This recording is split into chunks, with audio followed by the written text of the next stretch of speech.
নমস্কাৰ শিক্ষা বিষয়ক ইউটিউব চেনেল গুড গাইডেন্সৰ এটা নতুন ভিডিঅ'লৈ পুনৰবাৰ আপোনালোক সকলোকে আন্তৰিক স্বাগতম জনাইছোঁ।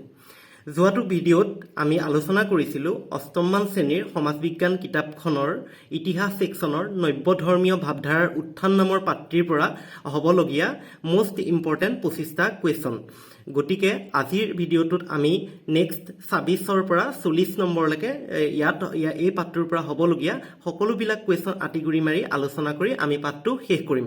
গতিকে আপোনালোকে প্ৰথমৰ পৰা শেষলৈকে চাবলৈ নাপাহৰিব। আৰু আপোনালোক কোনোবাই যদি মোৰ চেনেলটো পোনপ্ৰথমবাৰৰ বাবে নতুনকৈ আপোনালোকে ভিজিট কৰিছে, চেনেলটো ছাবস্ক্ৰাইব কৰি ল'বলৈ নাপাহৰিব। কাৰণ যোৱাবাৰ আপোনালোকে নটিচ কৰিলে দেখা পাব যে যোৱাবাৰ হৈ যোৱা টেট পৰীক্ষাত ক্লাছ 6ৰ পৰা আপোনাৰ 9 মানলৈকে যিবিলাক সমাজ বিজ্ঞানৰ কিতাপ আছিল তাৰ পৰাই বহুতবিলাক কুৱেশ্যন অহা দেখা গৈছিল। গতিকে আমাৰ কিছুমানৰ কাৰণে 6ৰ পৰা ক্লাছ 9লৈকে সকলোবিলাক কিতাপ যুগুত কৰাটো সম্ভৱ নহয়। গতিকে ভিডিঅ'টোত মই পাৰ্ট বাই পাৰ্ট সকলোবিলাক পাঠৰ পৰা হ'বলগীয়া মোষ্ট ইম্পৰ্টেণ্ট কুৱেশ্যনবিলাক আপোনালোকলৈ আগবঢ়াই দিম। গতিকে আপোনালোকে যিমান পাৰে বন্ধু বান্ধৱ আৰু আত্মীয়সকলৰ মাজত ভিডিঅ'টো শ্বেয়াৰ কৰি দিব। গতিকে আহক পলম নকৰি আমি পিছৰ হ'বলগীয়া পাঠটোৰ ওপৰত পিছৰকেইটা কুৱেশ্যন আমি আলোচনা কৰোঁ। আমি আগতে আলোচনা কৰিছিলোঁ কুৱেশ্যন নম্বৰ 25লৈকে। আকৌ এবাৰ কুৱেশ্যনটো কৈ দিছোঁ যে ৰামচৰিত মানস কোনে লিখিছিল, আৰু ইয়াৰ উত্তৰ হ'ব কি? তুলসী দাসে ৰামচৰিত মানস লিখিছিল। তালৈকে আমি সেইটো কুৱেশ্যন দিয়ে আমি ভিডিঅ'টো শেষ কৰিছিলোঁ আগৰ ভিডিঅ'টো।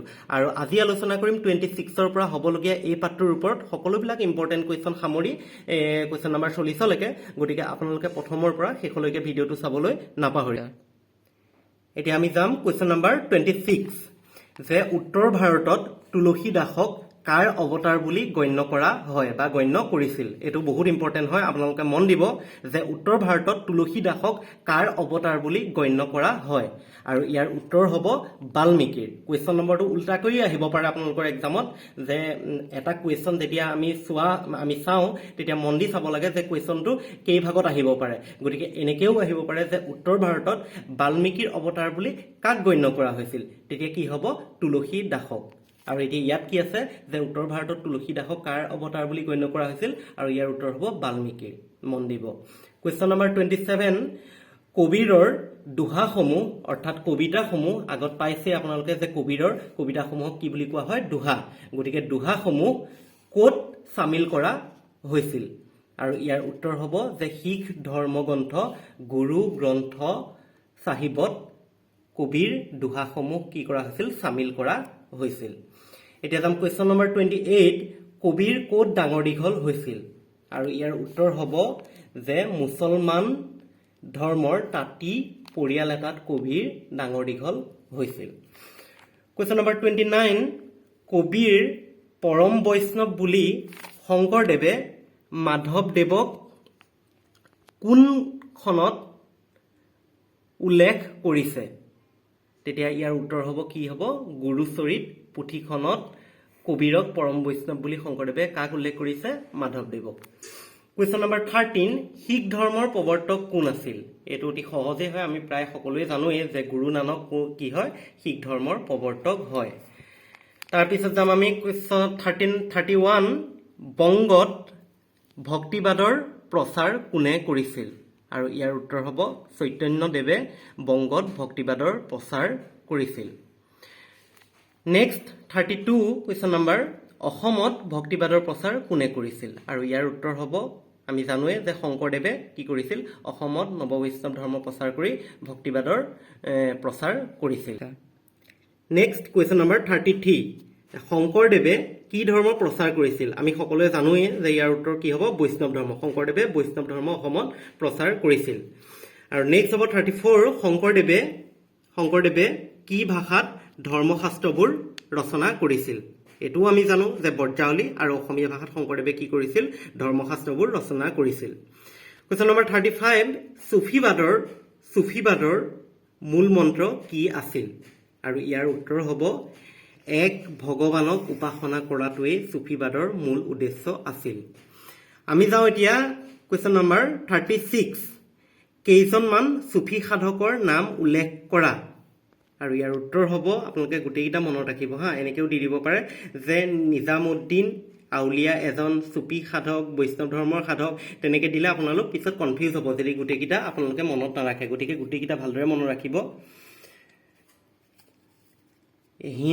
নিজামুদ্দিন আউলিয়া মঈনুদ্দিন চিস্তি আব্দুল কাদিৰ আৰু আব্দুল কাদিৰ জিলানী এইকেইজন হ'ল চুফিবাদৰ সাধক ভালদৰে মনত ৰাখিব আকৌ এবাৰ কৈ দিছোঁ নিজামুদ্দিন আউলিয়া মঈনুদ্দিন চিস্তি আব্দুল কাদিৰ জিলানী গতিকে ভালকৈ মনত ৰাখিব এতিয়া নেক্সট যাম কুৱেশ্যন নম্বৰ 37 হিন্দু মুছলমান উভয়ৰে মিলন ক্ষেত্ৰ আৰু পবিত্ৰ তীৰ্থ কি আছিল হিন্দু মুছলমান উভয়ৰে মিলন ক্ষেত্ৰ নাইবা পবিত্ৰ তীৰ্থ কি আৰু ইয়াৰ উত্তৰ হ'ব আজমিৰৰ মঈনুদ্দিন চিস্তিৰ দৰগাহ মনত ৰাখিব দেই ইম্পৰ্টেণ্ট হয় উত্তৰ কি হ'ব আজমিৰৰ মঈনুদ্দিন চিস্তিৰ দৰগাহ হ'ল হিন্দু মুছলমান উভয়ৰে মিলন ক্ষেত্ৰ কুৱেশ্যন নম্বৰ 38 ভক্তি আন্দোলনৰ মূল গুৰি ধৰোঁতাসকল কোন আছিল আৰু ইয়াৰ উত্তৰ হ'ব ৰামানন্দ আমি আগত পাই আহিছোঁ ৰামানন্দ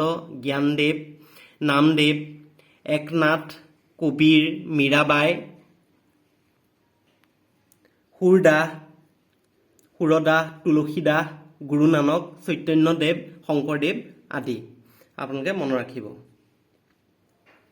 দিব্য প্ৰবন্ধম কি নেক্সট কুৱেশ্যন 39 আৰু ইয়াৰ উত্তৰ হ'ব আলভাৰ্ছসকলৰ সংকলিত সাহিত্য সম্ভাৰ দিব্য প্ৰবন্ধম কি বুলিও আহিব পাৰে এইটো খুব গুৰুত্বপূৰ্ণ হা মন দিব কি হ'ব এনসাৰ এই আমি যে প্ৰথমতে পাই আহিছিলোঁ আলভাৰ্ছসকলৰ সংকলিত সাহিত্য সম্ভাৰকে কি বুলি কয় দিব্য প্ৰবন্ধম বুলি কোৱা হয় এতিয়া আমি যাম আমাৰ ভিডিঅ'টোৰ শেষৰ কুৱেশ্যনটোলৈ কুৱেশ্যন নম্বৰ 40 আৰু এই পাঠটোত হ'বলগীয়া মোষ্ট ইম্পৰ্টেণ্ট গোটেইকেইটা কুৱেশ্যন ইয়াত মানে সাঙুৰ খাই পৰা হৈছে গতিকে আপোনালোকে আগৰ পাঠটো ভালদৰে মন দি চাব আৰু আশা কৰোঁ ইয়াৰ পৰা কুৱেশ্যন আহিবই গতিকে এই ভিডিঅ' দুটা ভালকৈ মন দি চাব আৰু বেলেগকো ভিডিঅ'টো আপোনালোকে শ্বেয়াৰ কৰি দিব আমি যাওঁ এতিয়া কুৱেশ্যন নম্বৰ 40 গীত গোবিন্দৰ ৰচক কোন আছিল এইটো আহিয়ে গৈছে অলৰেডি আগৰ টেটত আহিয়ে গৈছে গতিকে বহুত ইম্পৰ্টেণ্ট হয় গীত গোবিন্দৰ ৰচক কোন আৰু ইয়াৰ উত্তৰ হ'ব